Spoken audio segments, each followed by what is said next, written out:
Oh là là, c'est pas bon. Les abonnés partent par un. Vite, trouve une idée de vidéo. Ah, il y a Serge qui demande une vidéo sur la XGen. On le fait. Bien, allons-y pour une présentation de XGen. Donc, XGen, c'est une distribution basée sur Gentoo, bien que sur le site on nous dise qu'elle est basée sur From Scratch, mais bref, on y revient après. Qui utilise LXQT et un noyau 4.15.14, ce qui semble un petit peu étonnant parce que sur la liste des kernels, il n'y a aucun 4.15 qui n'est soit le dernier en date, soit le LTS, donc bon, c'est un choix un peu étonnant. Mais en même temps, c'est peut-être un peu vieux parce que si on regarde le datecode et que si le datecode est bien logique, le dernier ISO est sorti en avril. J'ai téléchargé la dernière hier et j'ai eu 304 mises à jour. Donc bon, passons. Alors on me dit que ça marche bien, que c'est super rapide, même dans VirtualBox, VMware et tout, voilà, c'est magnifique. Là, voilà, on dit que elle est trop vieille pour être maintenue, pour être mise à jour, alors que c'est une rolling release, donc bon, je ne comprends pas vraiment, d'autant qu'on précise bien que c'est une rolling en bas. Donc on me dit, j'ai décidé d'en faire une nouvelle from scratch, je comprends pas trop, c'est basé sur Gentoo. Donc voilà, tout a été mis à jour à la dernière version, 2 avril en tout cas, parce que moi je vous dis, 304 mises à jour. Dans la dernière version, on remplace Grub Legacy par Grub 2, il était temps parce qu'en 2017 utiliser Grub 1 c'est quand même... Enfin voilà, sans commentaire. Vous pouvez émerger, installer tout, voilà, c'est génial, vous pouvez l'installer sur clé USB même si vous voulez, faire un petit peu comme pas mal d'autres trucs, enfin bon. On va pas installer Google Chrome, d'accord. Tant mieux. Donc j'utilise le kernel 4.15, 14, on nous le rappelle, encore une fois, pourquoi ce choix, je ne comprends pas vraiment. Ça s'installe de 2 à 8 minutes, oui, bon d'accord, c'est vrai que ça s'installe vite, ils ont fait un petit script pour ça, je vais vous montrer après. Donc là on nous dit comment mettre à jour le système, d'accord. On nous dit qu'il faut d'abord faire un emerge-5 tout. Moi j'aurais préinstallé EIX, mais bon, pourquoi pas. Donc ensuite alors ils se vendent plusieurs fois de Spotify, hein. Sur la capture d'écran il y a Spotify de montrer, et on nous dit vous pouvez facilement installer Spotify dans XGen, même si dans la dernière version il est préinstallé. D'accord. Étonnant. Donc c'est une rolling release, c'est normal, c'est basé sur Gentoo, default language c'est English, américain pour ce qui est du clavier. On nous donne des instructions pour l'installer via leur script et tout, voilà, on vous dit soit vous connectez avec la session normale qui est live avec mot de passe live, soit en route avec mot de passe route, voilà, c'est pour le live CD, DVD, USB, Blu-ray, tout ce que vous voulez. Le Network Manager, et pour qui XGen est décidé, pour les utilisateurs de Linux avancés, qui veulent vraiment apprendre des trucs sur Linux, ou ceux qui en ont marre des distributions mainstream comme Ubuntu. Bref, on va poursuivre, maintenant on va tester le live CD. Ok, alors maintenant on va pouvoir tester le live, donc voici la machine virtuelle que j'ai créée, Gentoo, non c'est normal, 4 Go de RAM, 4 cœurs de processeur, 64 mégaoctets pour affichage avec accélération 3D activée, et le live CD de rentrée, aussi une connexion par pont mais ça on s'en fout. C'est RP, on va lancer le live CD. Merde. Les aléas du direct. Donc voici tout ce qu'on a, XGen sans frame buffer. Un MTS 86, et après démarrer depuis le premier ou deuxième disque dur. Il est beau ce God, j'aime bien.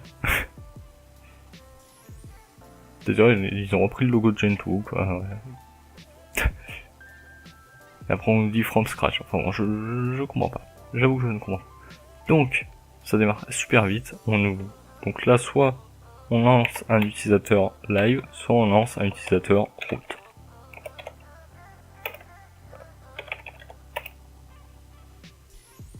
Alors ils aiment bien les belles bagnoles ici. déjà on va mettre la bonne résolution, ce sera tout de même un petit peu plus merde. Ce sera un peu plus merde, oui. Ça sera légèrement plus, comment dire, lisible. Monitor. Donc il y a les extensions de VirtualBox préinstallées. Oui. C'est bon, t'inquiète.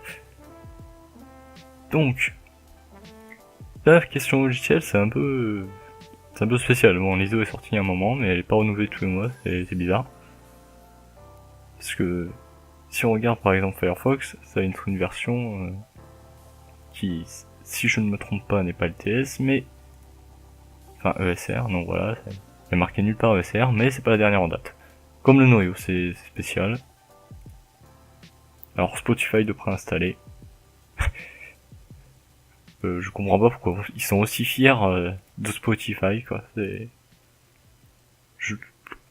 rien vu sur le wiki de Gentoo qui dit qu'il laisserait penser que c'est difficile à installer. Bon. GIMP 2.9. Pareil, pourquoi pas 2.10 Bon. PCman FM.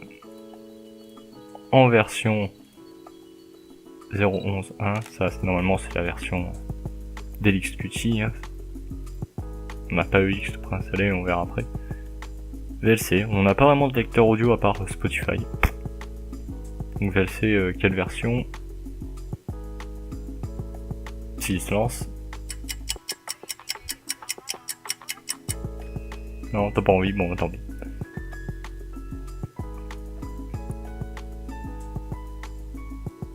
Alors à propos de l'exécutif, donc voilà, 0.11.0 d'ailleurs.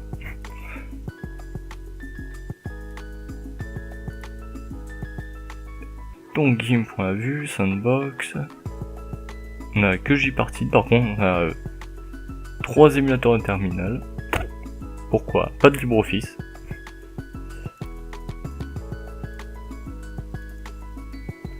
Donc voilà un petit peu ce à quoi on a droit. Alors, si on va dans root install, c'est là qu'ils ont mis leur petit script qui permet... Ah oui, c'est vrai que... Merde, c'est même pas ça. Voilà. C'est là qu'ils ont mis leur petit script pour installer. Donc pour installer, il faut tout d'abord partitionner le disque dur. Donc avec un save disk. Oui, j'ai déjà installé pour gagner un peu de temps quand même. Ensuite on fait nos systèmes de fichiers qui vont bien. Alors par contre sur leur site c'est indiqué assez spécialement, parce que on nous dit pas vraiment, enfin si on nous dit pour les partitions, mais on vous donne les commandes, on vous dit pas avec quelques options qui savent pas forcément à quoi ça sert, et voilà, et du coup si on n'a pas la même chose, bah tant pis, c'est spécial. Donc ensuite une fois qu'on a fait tout ça, qu'on a bien partitionné, il faut faire notre ./install. Ensuite c'est la partition racine et notre partition swap. Ce qui me laisse penser qu'on peut pas du coup choisir une partition home. C'est peut-être après coup on peut le faire, mais en tout cas là non, faut 2 partitions quoi. Et alors, faut obligatoirement un swap du coup. Et je ne sais pas. Mais visiblement, vous voyez, on parle pas d'installation sur RAID ou je ne sais quoi, donc bon. Déjà là, ça a l'air plus limité que Gentoo, quoi, rien que leur petit script, et puis ensuite, faut faire un install, -boot pour installer le grub et tout ça. Bon, pourquoi pas. Ça a fonctionné, hein, ça a fonctionné le premier coup chez moi. Hein. Donc ensuite, on va pouvoir démarrer le système installé. Je l'ai pas précisé, mais c'est systemd qui est utilisé d'ailleurs pour une Gentoo. Donc là on a un grub plus moche. Le mec fonce sur les graphes. Donc les anti-systemd ne choisiront probablement pas ça, d'autant que j'ai eu nulle part parler d'OpenRC, enfin bon. N'importe, donc route, encore une fois, de toute façon. Normalement je garderai pas cette distribution. Ah oui, c'est vrai.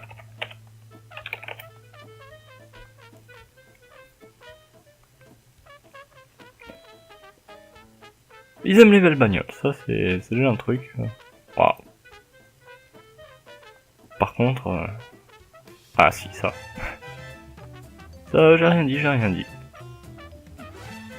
Donc, combien ça me mange? Forcément, j'ai pas H-top d'installer. Déjà df-h pour voir un petit peu.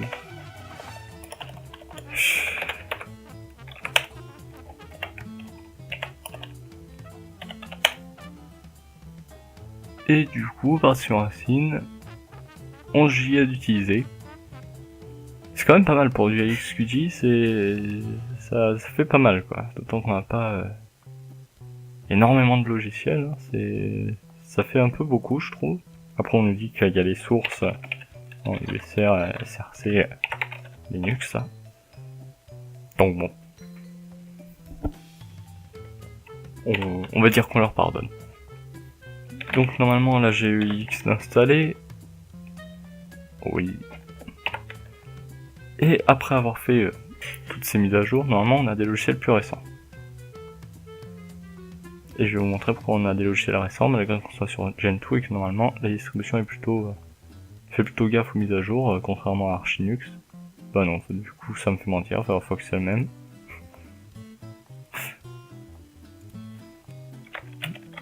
GIMP. Toujours pareil. Bon. Alors là j'avoue que je comprends pas quoi. Il m'a fait 304 mises à jour la dernière fois et j'ai pris l'enregistrement pour le prouver. Mais malgré tout vous voyez que là c'est autorisé d'installer tout ça, hein, mais vu qu'il y a les parenthèses, malgré que ce soit considéré comme instable, donc on pourrait être à la version 2.10.4 normalement. Mais non. Je ne comprends pas vraiment.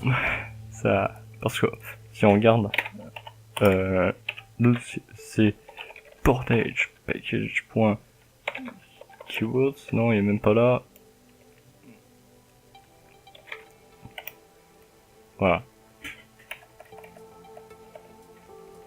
Alors, pour OpenRC, pourquoi OpenRC? Je ne sais pas, puisque j'utilise systemd, mais bon. Peu importe. Package.use, bon, ça, bon, j'ai pas vraiment fait gaffe, parce que je m'en fous un petit peu, je mettrai sur pause, bref.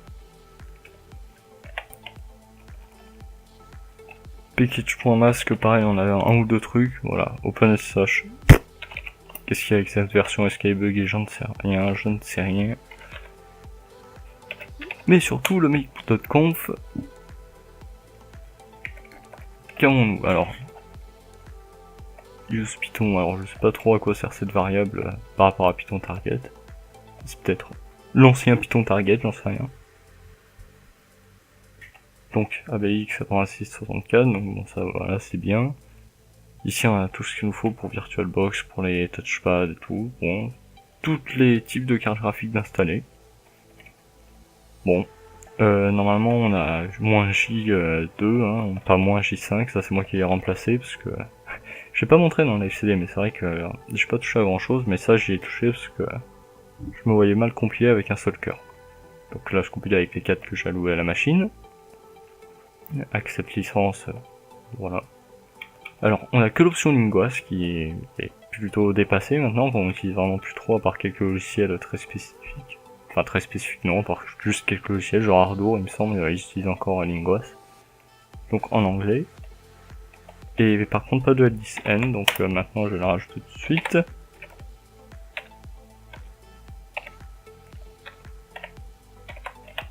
Et d'ailleurs je vais remplacer ça.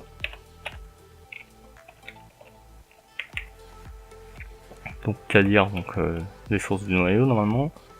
Accept le plugin, bon. Pourquoi pas, et là, accept keyword. Donc là on accepte tout ce qui est en x86 en cadre, donc en fait on accepte tous les logiciels quoi, y a rien à démasquer ni rien. Bon pourquoi pas, c'est... Sauf que quand les logiciels ils se mettent pas à jour, je vois pas trop l'intérêt. Donc on n'a pas du UEFI, hein, ça c'est plutôt logique. Tous les use flags qui s'utilisent. Normalement moi DHCP-CD. Le Wi-Fi, alors ils enlèvent le use flag Qt5 alors qu'on est sur XQT, j'avoue que j'ai du mal à comprendre. Pour te dire, bon ça c'est normal, ça c'est le truc par défaut. Ça, voilà. Et donc ça c'est bon, on a qu'un seul miroir. Bon. Un seul et unique miroir, ça c'est... ça me choque un peu. On a plusieurs mecs.conf. Si on regarde le profil qui est utilisé, vous allez voir que c'est un profil desktop très très classique. Alors, pourquoi pas un profil système D, là, comme il y en a, hop, voilà, système D. Bon, et expérimentalement, d'accord. On va dire que ça excuse ça. Mais quand même, il n'y aurait pas... Bah si, non. Bah si. Système D, stable, voilà. Donc pourquoi je n'utilise pas système D alors que j'utilise bien système D, hein, hop. EIX système D. Voilà, il est là. EIX OpenRC. Pas d'installer. Ça m'étonne. À la limite qu'ils prennent pas le bureau plasma mais si on utilise Qt5, bon, ouais, ça c'est logique on va dire. Iselect Python, on va voir quelle version de Python ils utilisent. Ils n'utilisent rien du tout. Mais remarquez, on a toujours Python 3.5, alors que la mise à jour vers Python 3.6 c'est fait il y a un moment déjà. Hein, ça commence à faire un mois, donc vu qu'ils sortent pas d'ISO après 4-5 mois c'est un petit peu normal, mais bon. Quand même quoi. Pour une rolling, c'est difficilement excusable. Ensuite, qu'est-ce qu'on a d'autre, hein, qu'est-ce qu'on pourrait voir d'autre avec iselect.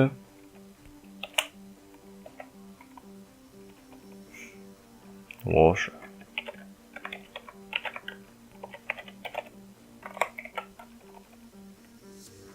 vois pas grand chose à voir avec iselect, hein, c'est... Vous avez vu qu'on utilise encore Python 3.5 alors que toutes les applications que j'utilise pratiquement sur ma Gentoo installée sur un autre ordi utilisent maintenant Python 3.6, il doit y en avoir vraiment que quelques-unes qui utilisent encore 3.5. Je vais pouvoir le supprimer bientôt d'ailleurs. GCC normalement c'est la version 7 quand même. Je sais config, machin, voilà GCC, oui c'est la version 7. Donc la dernière dite stable. Donc ça c'est très bien, avec la liste des use flags, mais bon, on s'en fout un petit peu là, pour l'instant. Donc du coup, bah, que penser de ces distributions? Alors moi j'y trouve pas mal. J'aurais tendance à préférer à la Redcore parce que la Redcore après coup, bah il y a des paquets que j'ai pas pu installer pour une raison qui m'échappe. Là j'ai pu installer tout ce que je voulais, hein, des paquets que je pouvais pas sur Redcore, donc elle est vraiment plus proche encore de la Gentoo que Redcore. À peu près autant que Calculate quoi. Donc moi je trouve pas mal, c'est fait une Gentoo assez simple parce que Calculate il y a pas mal de trucs qui changent, genre leurs outils simplificateurs, après on n'est pas obligé de les utiliser bien sûr, mais bon. Et puis les paquets binaires, là on est quand même, je trouve que cette distribution on est plus proche d'une vraie Gentoo. Mais quand même avec des trucs genre le petit script d'installation, du coup ça se fait en 2-2 contrairement à une vraie Gentoo, mais bon, on est un petit peu plus limité, genre, enfin moi j'ai pas trouvé comment on pouvait l'installer sur plusieurs partitions. Bon je vous avoue que j'ai pas cherché non plus, mais bon. Après, voilà en fait on installe et puis on configure ensuite, c'est assez... Bon, pourquoi pas, alors, du coup... j'ai pas vu s'il y avait d'autres mises à jour depuis lors, parce que là Firefox est toujours en 58 alors que les versions plus récentes sont dites comme stables. Donc je comprends pas pourquoi est-ce qu'il me l'a pas mis à jour alors qu'il y avait 2 tonnes de mises à jour quand j'ai installé. J'ai fait une mise à jour hier, hein, pour info. J'ai récupéré l'image ISO hier. Nous sommes le 11 août à l'heure où je fais la vidéo, donc je vais récupérer le 10 août. Mais bon voilà, c'est... J'avoue que je ne comprends guère ces choix. Encore une fois, Spotify, pourquoi est-ce qu'ils sont aussi contents de Spotify, quoi? Moi je l'utilise pas. Donc voilà, je le dégage. Mais j'essaierai d'installer Spotify sur Gentoo parce que j'ai trouvé aucune dans leur wiki sur Gentoo. Ils nous disent juste de faire un emerge-a Spotify, quoi. Hein, je comprends pas en quoi c'est si dur d'installer Spotify. Alors les mises à jour sont faites relativement rapidement hier quand même. Malgré tout, on n'a pas parlé de paquet binaire, donc bon. Ça doit juste être rapide. Après, c'est vrai que la distribution, elle répond bien quand même. Bon, après, c'est avec Qt, normalement, c'est pas très lourd. Je vais essayer d'installer HTOP pour faire une démonstration de la vitesse ultime. La vitesse extrême d'installation sur cette distribution, mais c'est vrai que j'ai trouvé que ça allait vite. Alors, moi, sur la Gentoo que j'utilise, on est sur un processeur Docker 4 Red à 2,6 GHz si je me trompe pas, alors que là on est sur un processeur du coup vrai 4 cœurs 4 cœurs en thread, donc 4 qui ont été alloués à la machine mais qui sont à 4 GHz, donc, enfin 3,8 normalement, et 4 en mode turbo, donc d'un coup ça va beaucoup plus vite. D'ailleurs, est-ce qu'on est vraiment... Je vous dis ça tout de suite.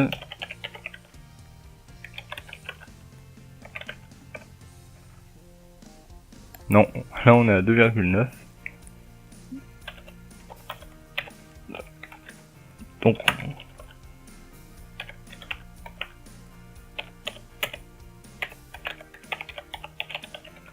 on va augmenter un petit peu ça.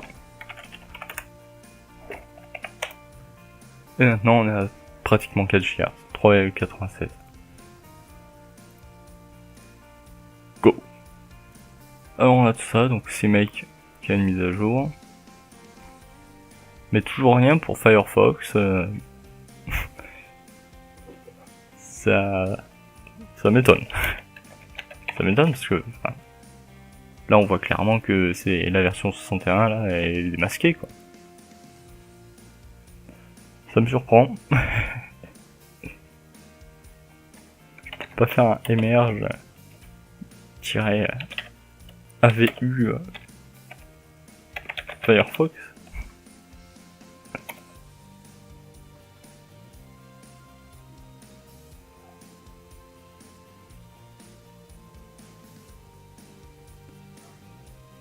Bah si, là on peut. Donc pourquoi on pouvait pas sinon? Je ne sais pas. Donc si c'est vraiment une version compilée, on va éviter. Parce qu'en plus normalement elle est bien ajoutée au Word là. Firefox, bon. Pourquoi pas? Alors on a dit qu'on allait installer HTOP. Hein.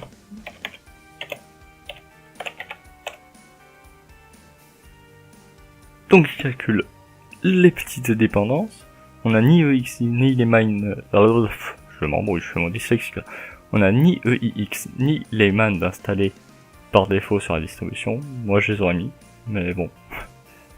Après tout. Alors du coup Python 3.6 il veut nous mettre.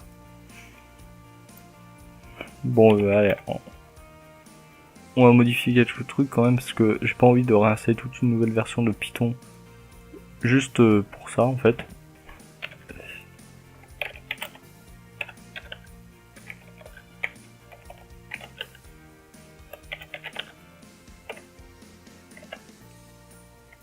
C'est vrai qu'on a pas bien, mais on a que VI.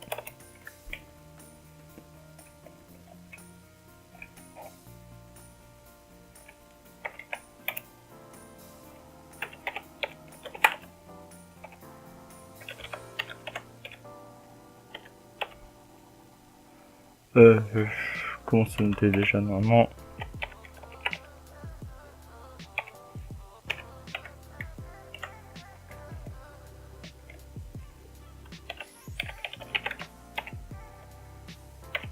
Je sais plus si c'est comme ça que c'est noté. On va réessayer.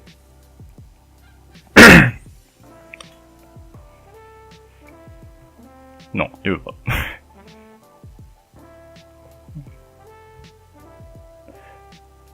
Il veut pas, il veut pas.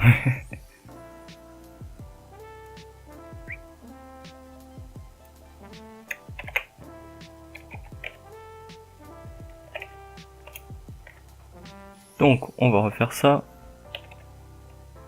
Merde.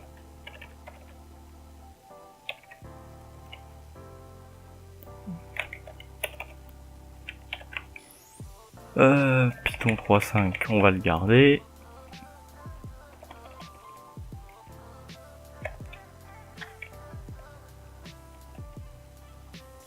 Et Python single target.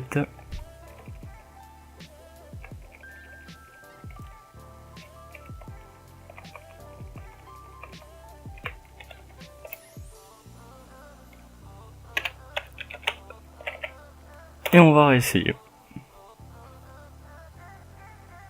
Ah, allons-y. Bien sûr, c'est pas une bonne idée. Hein. Normalement, moi je le fais juste parce que je sais que je vais pas garder la distribution, mais normalement, faudrait passer à Python 3.6, bien entendu. Je vous invite à voir. Je crois qu'il y a Adrien Unuxtric qui a fait une vidéo sur la mise à jour. Alors GCC c'est sûr, mais normalement Python il l'a fait aussi. De toute façon, il y a des articles de rédigés sur son site, hein, unuxtric.fr, donc si vous avez besoin d'enseignements, bah, soit le wiki de Gentoo, soit son site.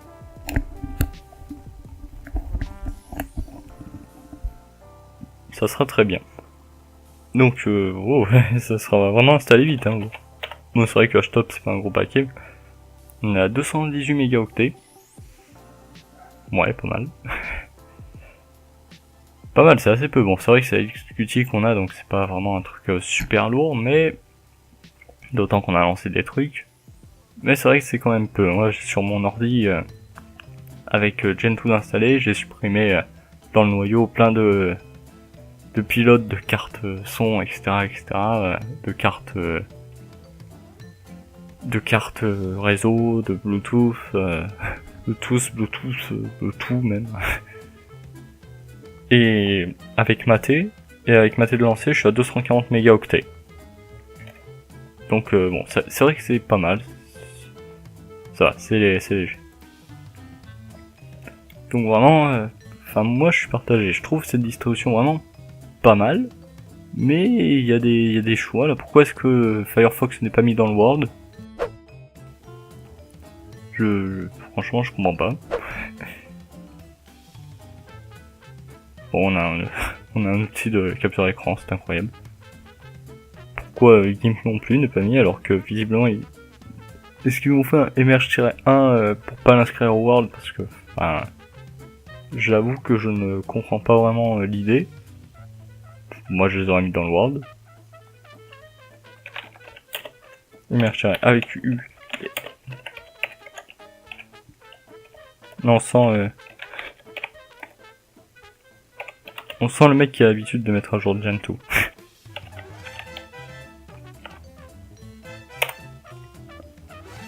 Et c'est là que je fais une erreur et que je me plante et que je tape la honte de ma vie.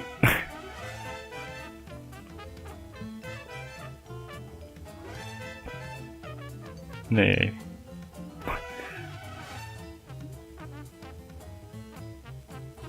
Et là, il y a des trucs qui vont pas.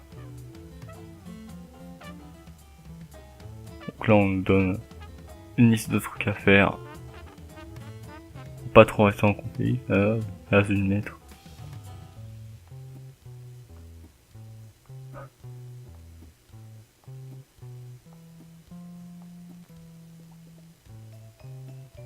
Donc bon.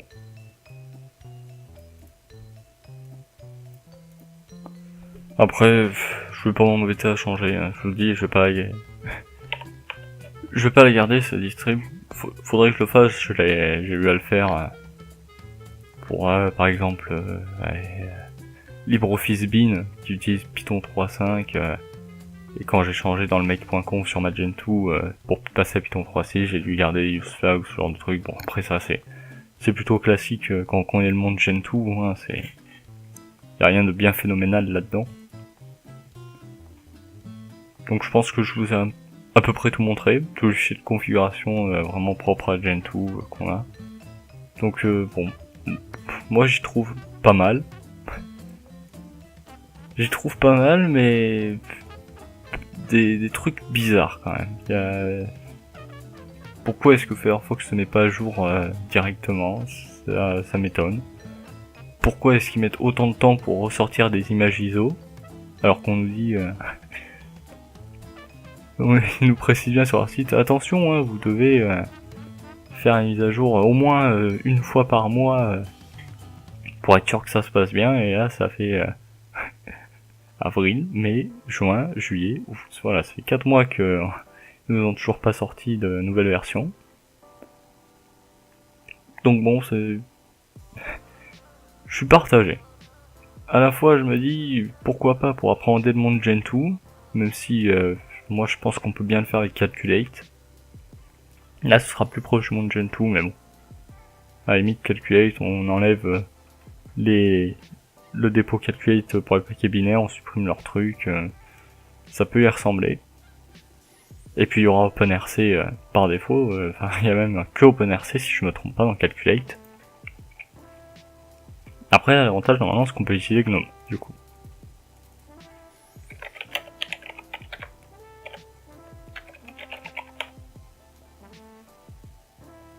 Wow, en version 3.24 maximum. On peut encore installer GNOME 2. Ça m'étonne ça, pourquoi il n'y a pas d'autres versions que 3.24 quand même. Bon, c'est étonnant. Donc moi je la trouve pas mal. Je dirais pourquoi pas, même si on est quand même plus limité qu'avec une vraie Gentoo. Il y a s'éteint et elle démarre plutôt vite quand même. Vas-y, fais-moi mentir.